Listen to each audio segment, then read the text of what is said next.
एक अटेम्प्ट में ना मैं एकदम ऐसा ओवर कॉन्फिडेंट हो गया था कि हाँ भाई मैं तो बहुत अच्छे मार्क्स आएंगे एकदम, छप्पर फाड़ मार्क्स आएंगे, ऐसा 200-300 रैंक आएंगी, या फिर ज़्यादा 200-300 तो नहीं लेकिन 1000 के अंदर तो रैंक आ ही जाएगी, ऐसे तो सोच के बैठा था मैं।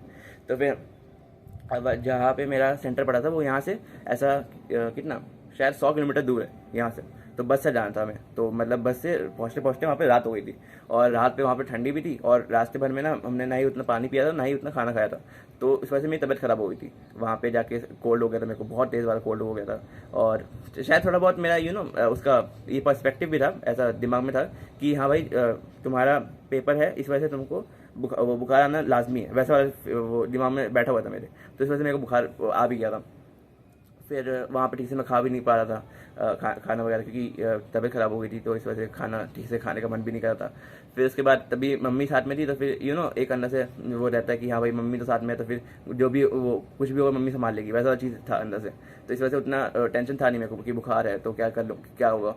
तो फिर उसके बाद ये जब जिस दिन पेपर वाला दिन था उस दिन मैं सुबह उठा और फिर गया पेपर देने के लिए। मेरे को याद है उस दिन बहुत ज़्यादा ठंड थी वहाँ पे। अम्बाला गया था मैं पेपर देने के लिए, तो वहाँ पे बहुत ज़्यादा ठंड थी एकदम। मतलब जिस ऑटो में जा रहे थे हम लोग, उस ऑटो की छत से पानी टपक रहा था, इतना ज़्यादा ठंड था वहाँ पे। मतलब प्रेसिपिटेशन हो गई थी और फिर वो पानी गिर रहा था, इतना ठंड हो गया था वहाँ पे। और फिर पहुंचा वहाँ पे मैं और एग्ज़ाम देने गया अंदर। वहाँ अंदर भी वो ठंड हो रही है, लेकिन अंदर फिर भी कंपैरेटिवली गर्म टेम्परेचर था। और बाहर फिर मम्मी थी और मैं अंदर चला गया पेपर देने के लिए। पेपर जैसे शुरू हुआ मैं देख रहा हूँ कि ये क्वेश्चन आ रहे हैं, ये क्वेश्चन आ रहे हैं, ये क्वेश्चन आ रहा है, ये क्वेश्चन नहीं आ रहा। जिस क्वेश्चन पे लगा ना कि ये वाला क्वेश्चन नहीं आ रहा, वो वाला क्वेश्चन पे भाई दिमाग खराब हो गया मेरा कि हाँ भाई ये वाला क्वेश्चन कैसे नहीं आ रहा मेरे को। मतलब ना वो जो इसका ये क्या बोलते हैं ट्रिक होती है एग्जाम देने का, वो ये होता है कि ना पहले सारे क्वेश्चन देख लो कि जो जो क्वेश्चन आते हैं उनको, जो क्वेश्चन नहीं आते उनके ना लिस्ट बना लो कि भाई ये लो ये क्वेश्चन जो है इनका लेवल लो है, इनका लेवल मीडियम है, इनका लेवल हाई है, ऐसे वो लिस्ट बनानी होती है। तो फिर वो लिस्ट बनाई थी, तो ना उसमें ना मीडियम वाले में कुछ सवाल थे, लो वाले में बहुत सारे सवाल थे, और वो डिफिकल्ट वाले में भी बहुत सारे सवाल थे। तो मेरे को ना डर लगा था कि भाई ये डिफिकल्ट वाले सवाल कैसे होंगे, क्योंकि ना वो आदमी की प्रवृत्ति वही होती है, मतलब ह्यूमन माइंडसेट ही ऐसा होता है कि ना वो बेकार चीज़ों की तरफ ध्यान देता है। मान लो तुम्हारा एक दीवार है वाइट रंग की, उस पर एक जगह पे ब्लैक डॉट है, तो फिर ना तुम्हारा ध्यान सिर्फ उस ब्लैक डॉट पे जाएगा, ना कि वो पूरी वाइट दीवार पे।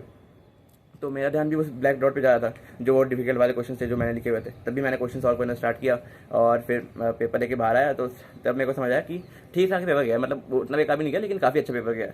उसके बाद मैं घर आके ना एक गलती जो मैंने की थी वो ये थी कि भाई अपनी ना रैंक प्रेडिक्टर पे चेक मत किया करो, बहुत बेकार होता है वो वैसी वाली चीज़ है। क्योंकि ना मैंने ना उस पर अपनी रैंक वो डाली, तो मेरी रैंक दिखाया था कि ना 500 से 600 आएगी।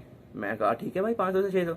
फिर दोबारा एक बार चेक किया तो फिर दिखाया था कि 1500 से 1600 रैंक आएगी। मैंने कहा ये भी ठीक है यार, अच्छा एनआईटी तो उसमें भी मिल जाएगा। तो फिर उसके बाद ना एक्चुअल रैंक जब आई तो उस टाइम पे मेरी 97.6 परसेंटाइल थी। रैंक वो बताया नहीं जाती, बस परसेंटाइल बताई जाती है जब निकलता है रिजल्ट।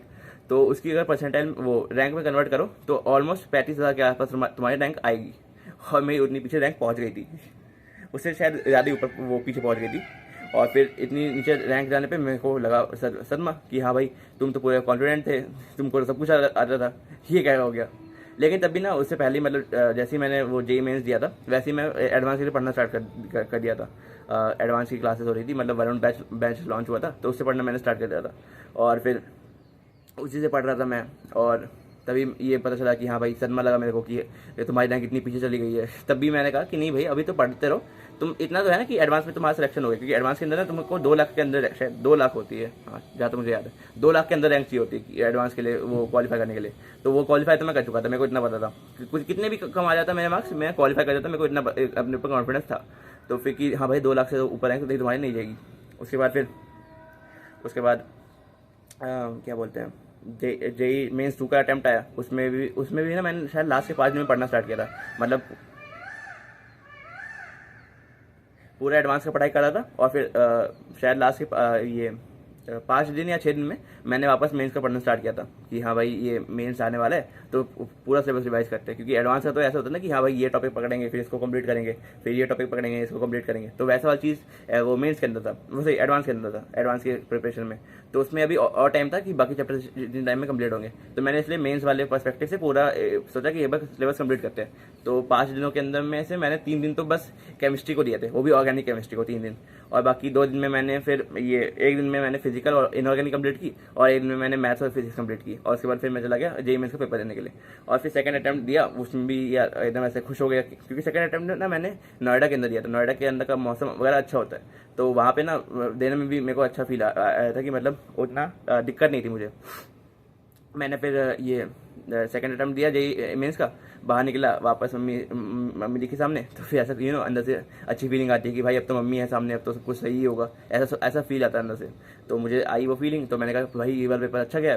फिर मैं घर आया, अपना वैसा नॉर्मल वगैरह काम करना शुरू कर दिया, वापस जेई एडवांस का प्रिपेयर करना वापस स्टार्ट कर दिया। मतलब जेई मेंस 2 का जो अटैम्प्ट दिया था ना, उस दिन मैंने रेस्ट किया और अगले दिन से वापस जेई एडवांस पढ़ना स्टार्ट कर दिया। फिर जेई एडवांस का जब अटैम्प्ट आने वाला था, उससे कुछ टाइम पहले तक रिजल्ट आ गया जेई मेंस का, और सेकंड अटैम्प्ट में मेरा वो जो परसेंटाइल है वो 99.29 परसेंटाइल आई थी, और मेरी रैंक 11,000 के आसपास पहुंची थी। मतलब ये रिजर्वेशन के कारण, वरना ऐसे रैंक और अंदर आती मेरी।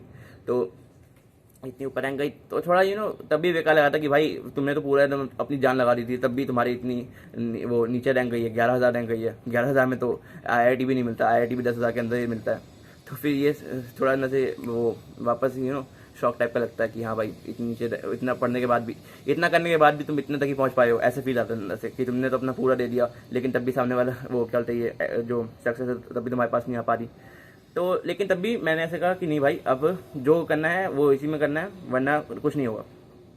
फिर पढ़ना स्टार्ट किया जेई एडवांस के लिए। और जेई एडवांस के लिए ना पढ़ने के लिए लास्ट के जो 1 महीना था, उस टाइम पे ना मतलब ऐसा सोच लिया था कि भाई सिलेबस कंप्लीट होने वाला है नहीं, तो ना तुमको ड्रॉप लेना पड़ेगा, ऐसा मेरे दिमाग में मेंटालिटी बन गई थी।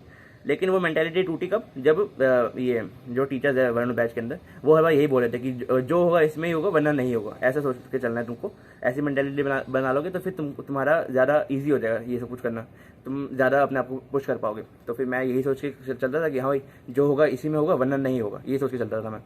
तो फिर there is no second attempt, ऐसे सोच के चलता था कि मैं ड्रॉप नहीं ले सकता, ड्रॉप का कोई ऑप्शन है ही नहीं, इसमें निकलेगा वरना नहीं निकलेगा, ये चीज़ सोच के चलता था।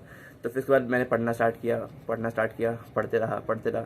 मतलब मैं बताता हूँ मैंने कैसे पढ़ना स्टार्ट किया। वो जो मुहावरा है ना कि रात दिन एक कर देना, वो सच्ची में था। मतलब मैं दिन भर पढ़ते रहता था, फिर रात को ना अपने आप ही पढ़ते नींद आ गई। मतलब नींद ना ऐसे नहीं कि हाँ भाई मैं चलो भाई सोते हैं, तकिया लगाते सोते, नहीं, मैं किताबें पढ़ रहा हूँ, लेट के पढ़ता था मैं रात को, बैठे बैठे थक जाता था तो फिर लेट के पढ़ता था। तो फिर लेट के पढ़ते लिख रहा हूँ, अचानक से नींद आ गई, अचानक से उठा, देखता हूँ 6 घंटे पूरे हो गए, मतलब 6 घंटा पार हो चुका है। तो फिर वापस पढ़ना शुरू कर दिया। ऐसी चीज़ें करता था मैं। फिर खाते मतलब जब ब्रेक लेने की बारी आती थी ना, तो फिर ब्रेक कैसे लेता था मैं कि खाना खाने बैठा हूँ, उस टाइम पे बस यूट्यूब चला रहा हूँ, उस टाइम पे यूट्यूब पे वीडियोस देख रहा हूँ, बस खाना खाते वक्त। खाना मतलब मान लो मेरे को 2 रोटी खानी है, तो 2 रोटी मैं आधे घंटे में खाता था कि हाँ भाई एकदम स्लो खाओ, ताकि तुम थोड़ा ज़्यादा तक यूट्यूब देख पाओ। मतलब वो लास्ट में तो वो भी छोड़ दिया था मैंने। लास्ट में यूट्यूब पे भी मैं वो ये इंटीग्रेशन के क्वेश्चन देखता था कि हाँ भाई ये वाला क्वेश्चन कैसे सॉल्व होगा, ये वाला क्वेश्चन कैसे सॉल्व होगा, क्योंकि इंटीग्रेशन मुश्किल होता है यार, सिंपल सी बात है, उसके क्वेश्चन अलग अलग टाइप के आते हैं। चल जाना यार। हाँ, तो फिर उसके बाद ये क्या, उसके बाद क्या बताऊँ। हाँ, फिर जेई एडवांस का अटेम्प्ट की बारी आई। ऑलराइट, फिर जेई एडवांस की अटेम्प्ट की बारी आई। तो फिर जेई एडवांस देने के लिए मुझे न्यू दिल्ली में जगह मिली थी, ये क्या नाम है, पटेल नगर है, वहाँ पे मिली थी जगह, वहाँ पे मतलब सेंटर मिला था, वहाँ पे गया था मैं पेपर देने के लिए। तो फर्स्ट पेपर 1 में जो है मैं गया, मतलब पेपर 1 में तो एकदम ऐसा था कि भाई वो फोड़ के आएंगे एकदम मस्त, मतलब फोड़ के आएंगे नहीं, मतलब ये था कि हाँ भाई जैसे पेपर जाएगा, जैसा अपने आप को एकदम मेंटली प्रिपेयर करके गया था कि भाई 2016 वाला पेपर ही तुम्हारा पेपर आएगा, पेपर अलग हो ही नहीं सकता। जो 2016 में पेपर आया था, फिर 2020 में पेपर आया था, वही 2024 में पेपर आया, क्योंकि 2016 में जो पेपर आया था वो डिफिकल्ट था, 2020 में जो पेपर आया था वो भी डिफिकल्ट था। तो मैंने सोचा 2024 में जो पेपर आएगा वो भी डिफिकल्ट होगा, ये सोच के चला था मैं। लेकिन 2024 का पेपर फॉर्चुनेटली कहीं या अनफॉर्चुनेटली बहुत ईजी आया था, और उसका ये मेंटली प्रिपेयर नहीं था कि मैं भाई इजी पेपर आएगा, ये सोच के मैं तो सोच के चला था कि भाई सबसे मुश्किल क्वेश्चन आएंगे। वो एक क्वेश्चन आया था 2016 में, वो 2 व्हील्स वाला, वैसे वाला क्वेश्चन सोच के चला था कि भाई वैसे वाले क्वेश्चन आएंगे, दिमाग को एकदम अलग डायरेक्शन में सोचना पड़ेगा। लेकिन एकदम आसान क्वेश्चन आ रहे यार। अब सॉल्व करना स्टार्ट किया। अब क्वेश्चंस ना जितने ज़्यादा सॉल्व करो उतने ज़्यादा ही इजी होते जा रहे हैं, मैं कह रहा हूँ अब मेरे को डर लगना स्टार्ट हुआ, क्योंकि ना जेई एडवांस जो है ना तुम्हारे लिए ट्रैप्स बिछाता है। जेई एडवांस जो पेपर है वो तुम्हारे लिए ट्रैप्स बिछाता है, और ना वो चाहता है कि तुम ना उसमें गिरो, तो वो ना उसके आसपास ना फूल लगा के घूमेगा कि हाँ भाई जो पेपर है वो बाहर से तो अच्छा दिखेगा, जो क्वेश्चन है वो बाहर से तो अच्छा दिखेगा, लेकिन ना किसी एक स्टेटमेंट में कुछ चीज़ें चेंज कर देगा वो, ताकि तुमको वो जो कुछ चीज़ें चेंज हुई है वो नहीं दिखाई दे, बाकी क्वेश्चन दिखाई दे। ऐसा वो सेट करते हैं पेपर सेटर, वैसे दिमाग लगा के पेपर सेट करते हैं। तो मैं ये सोच के थोड़ा बहुत डर रहा था, लेकिन तभी मैंने क्वेश्चन अटैम्प्ट किए। और उसके बाद फिर मैं आया बाहर, फिर खाना वाना तो कुछ नहीं खाया था मैंने, और सुबह नाश्ता भी नहीं किया था। मैं एक चीज़ बता दूं, मैंने सुबह नाश्ता भी नहीं किया था। सुबह इतने सुबह कुछ खुला हुआ नहीं था कि कहीं पे कुछ खा लूँ, और ऊपर से लेट भी हो गए थे हम लोग उठने में। और फिर मैं एक कुरकुरे का पैकेट था 20 वाला, मैंने बस उसमें ही आधा पैकेट खाया था, और फिर मैं चला गया पेपर देने के लिए। फिर ये जो बीच में ब्रेक होता है, शायद आधे घंटे का होता है, 1 घंटे का याद नहीं मेरे को ठीक से, शायद 1 घंटे का ब्रेक होता है। वो जो 1 घंटे का ब्रेक था, उसके अंदर फिर मैंने शिकंजी पी थी। शिकंजी आती है, नींबू का बना होता है, वो पिया था। और उसके बाद फिर वापस पेपर देने चला गया था मैं। और फिर ये सेकंड पेपर दिया, और फिर पेपर देके बाहर आया एकदम खुश हो गया कि हाँ भाई इस बार तो 4 ही देंगे, 250 मार्क्स से ऊपर आएंगे, 268 मार्क्स के आसपास आएगा। क्योंकि ना मैंने ना ऑलमोस्ट 75, मतलब ऐसा था कुछ 75% क्वेश्चन अटैम्प्ट किए थे, मतलब 3/4 अटैम्प्ट किया था मैंने। तो इतना था मेरे को श्योर कि भाई 3/4 मार्क्स भी आ सकते हैं मेरे, अगर मान लो तुम नेगेटिव को भी अकाउंट में ले लो तो 200 से तो पार ही मार्क्स आएंगे, ये सोच के चल रहा था मैं।